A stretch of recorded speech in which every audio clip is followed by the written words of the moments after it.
is it? It's Saturday. Happy Saturday.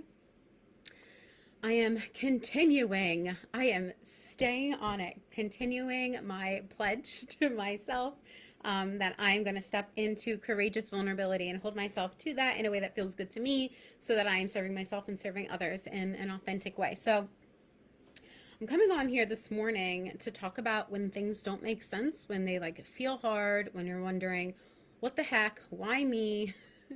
What is going on here? Right? Like we've all felt at some point in our lives. And for some of us, at many points in our lives, right? And typically, when I come on here, I first take some time to like process with myself a little bit more. Sometimes, oftentimes, I write it out or I type it out or both. Um, and today I actually didn't do that. I did do a little bit of like texting to myself about just like the general idea behind some of what I want to talk with you all about today, but I didn't really like go deep into processing this particular conversation before hopping on today. So I'm just going to let it flow. I'm just going to let myself trust the process. And if you have questions or comments or contributions, please feel free to chime in. I put out a post the other day because I was honored to be asked to join a panelist. There were a few panelists, professional panelists with Montgomery County's Health and Human Services Department. They did a conversation on mental and spiritual health. And I was so honored to like have that conversation with them this week. And I put out a post, I think it was maybe the day before that or something, before we actually did the panel discussion, around how for a long time I felt that my voice or my story didn't matter. And it was for some of these reasons that to me, like at the surface level, it didn't make sense. It did, like things that just didn't make sense for me in my life and my experience. Even though, so I'm like a deep thinker, and if you resonate with anything I say, you probably are too. But you might more so use the term overthinking because I used to use that description as well. Like I'm always overthinking things, right? Or I overanalyze, or analysis paralysis kind of thing. And so I would wonder, like, why doesn't this make sense? Why was I born into this world as a mixed woman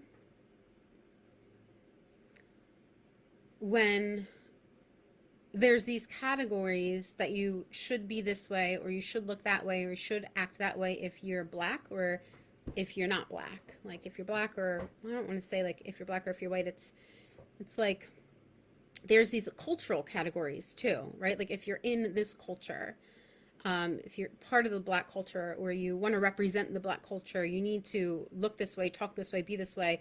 If you want to be more mainstream and fit in with the white culture, so to speak, then you should look this way, act this way, feel this way, blah, blah, blah. Why? I'd be like, why was I born into the world with a white mom and a black father if there wasn't a place for me? If I don't fit in, then why was I born this way? Like, why?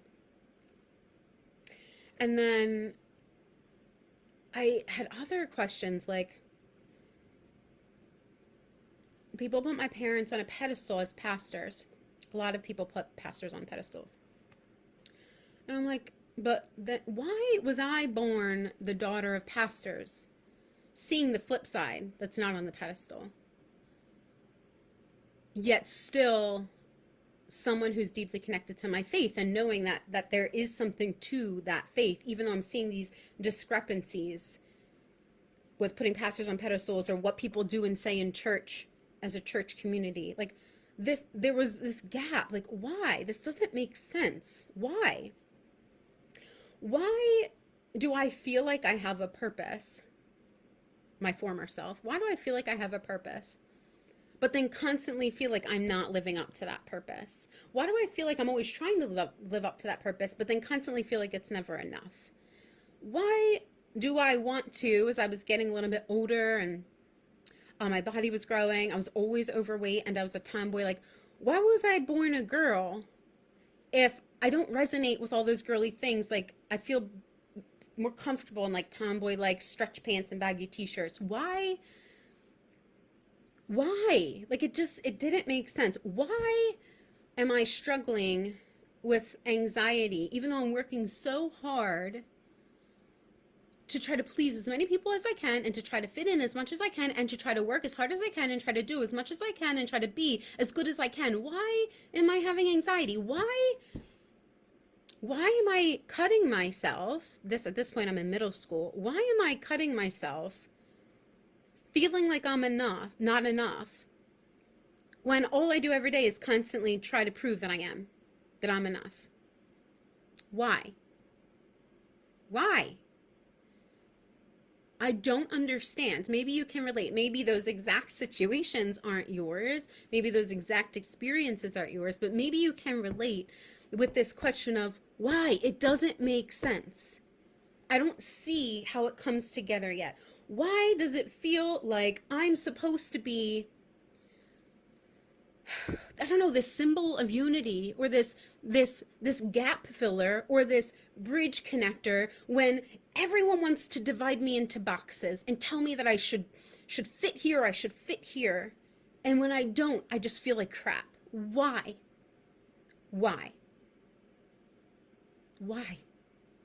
So much so that by the time I was in college, that question why was so looming.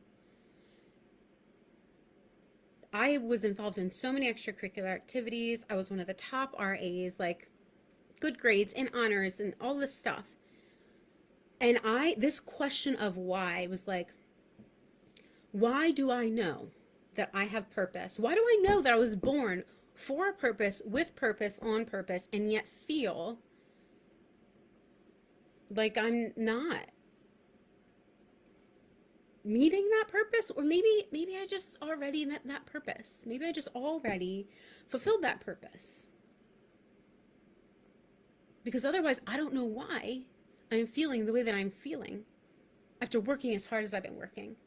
After doing everything I thought that I should be doing to be a good woman, to be a good advocate, to be a good social worker, to be a good friend, to be a good daughter, to be a good minority, to be a good, right? Like, why? And so maybe for you, it's like, why no matter how hard I work, I still am not getting promoted? Why no matter how hard I work, my business still isn't where I want it to be? Why no matter how much I give in my relationships, I'm still not appreciated? Why no matter how hard I work on my body, I still don't like the way I look? Why no matter how much I deprive myself, I still feel hungry and unfulfilled with my body? Why no matter how much I sacrifice, I still don't feel like I'm enough? Why? It doesn't make sense. I think we've all asked ourselves that question, right? Like at some point in time, if not multiple points in time, maybe even multiple points a day, we've asked ourselves that question. And I get it.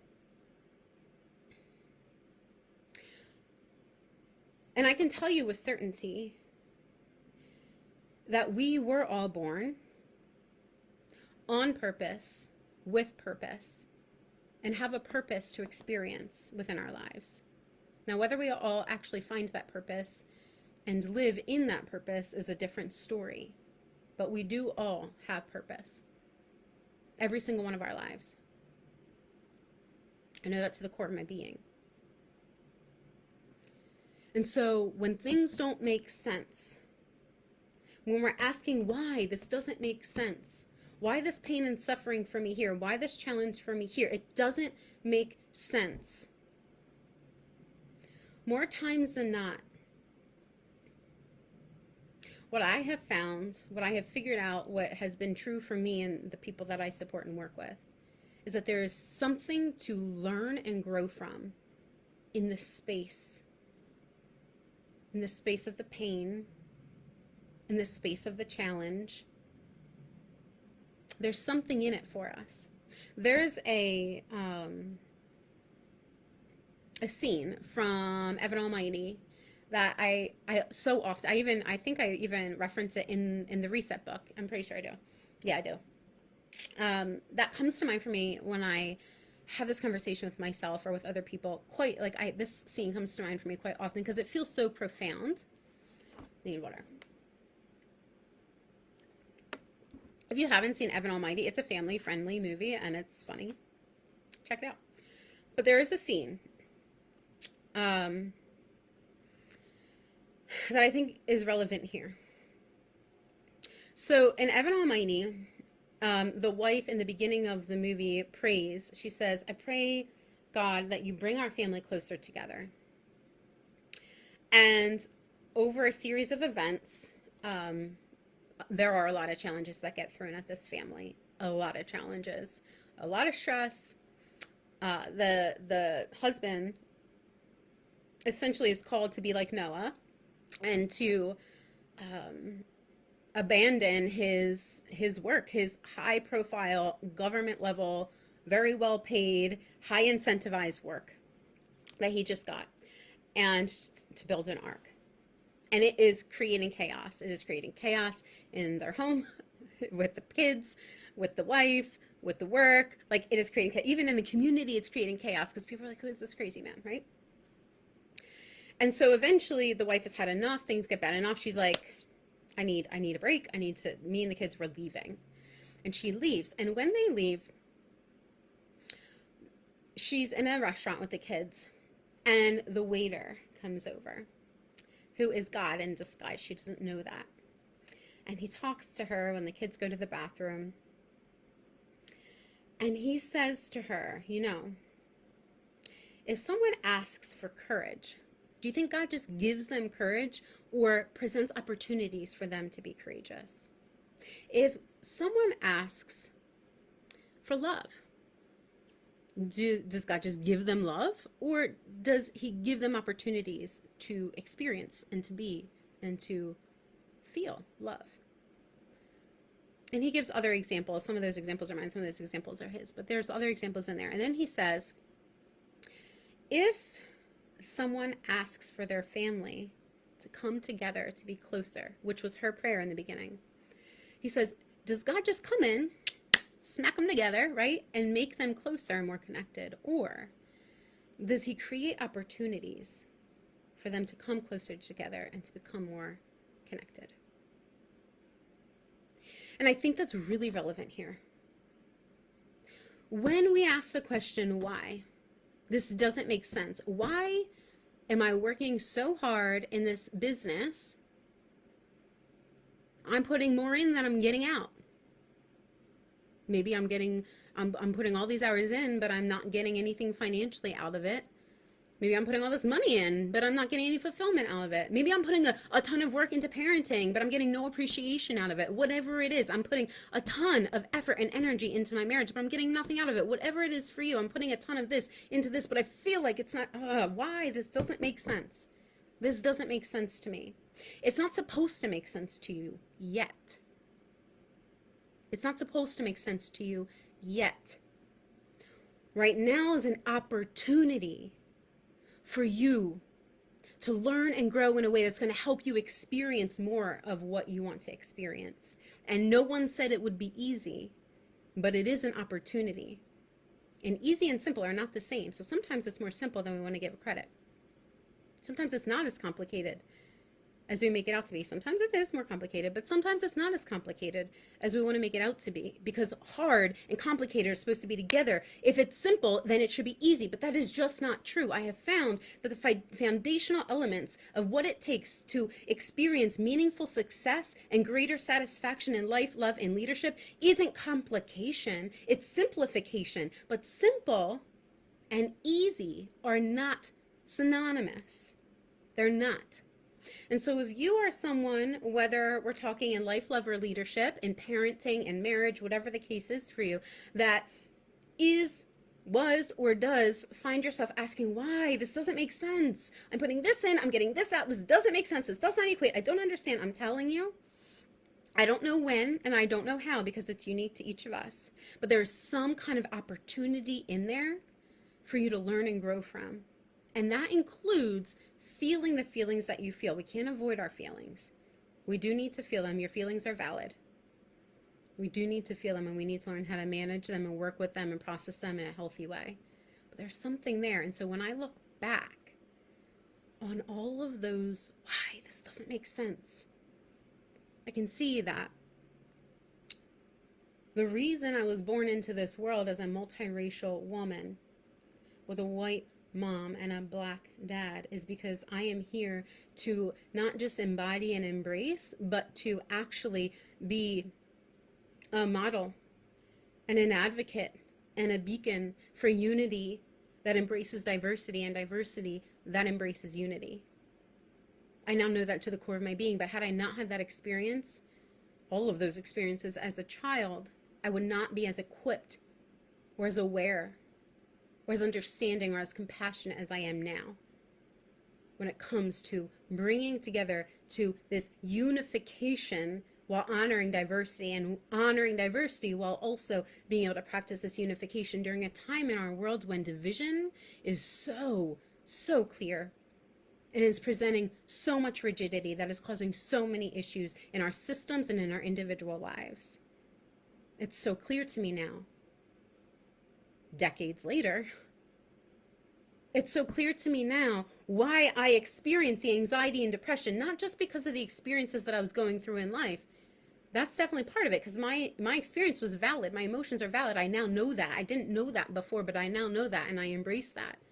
And I welcome all parts of me that are here as a result of that. The scared parts of me, the vulnerable parts of me, the anxious parts of me, the angry parts of me. I welcome all of them, and I take care of all of them. But I had to experience that.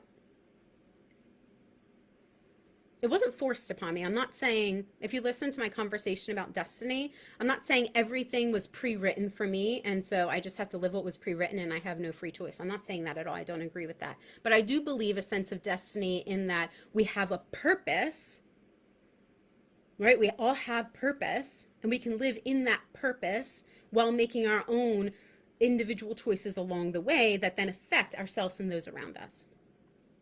So I experienced all of those struggles with anxiety and depression and cutting and binging and purging and self-image challenges and all that stuff. And because of those experiences that I struggled with for decades, I am now more equipped. I was pressure cookered into figuring out how to deal with that differently. And because I have learned through my own personal experience, not just my professional experience, my personal experience, to be able to do that using brain, body, and soul. I am now better equipped than someone who has never experienced any of that, or someone who has never learned how to navigate any of that. I am now better equipped to support my clients, the leaders, my children, my partner, myself, in a world where anxiety, depression, and burnout, they continue to skyrocket in the stats. So my why, it doesn't make sense that I experienced then, I have the answers to now. I had to learn and grow through all of those challenges. And I had to allow myself to feel all of the pain and the suffering and the sadness, all of the feelings I suppressed for so long. I had to allow myself to feel them and to work through them and to process them. And the result is that I get to experience more joy, more meaningful success in love, life, leadership, more satisfaction. And that doesn't mean I didn't just check the box and now I'm done with that forever. No, it's an ongoing process. I'm always learning and growing. Forevermore, I will always be learning and growing. There's always more for me to learn and grow from. But in those moments now when I ask myself, this doesn't make sense, I know that it's an opportunity for me to step back, tend to the emotions that I'm having, and have faith and trust.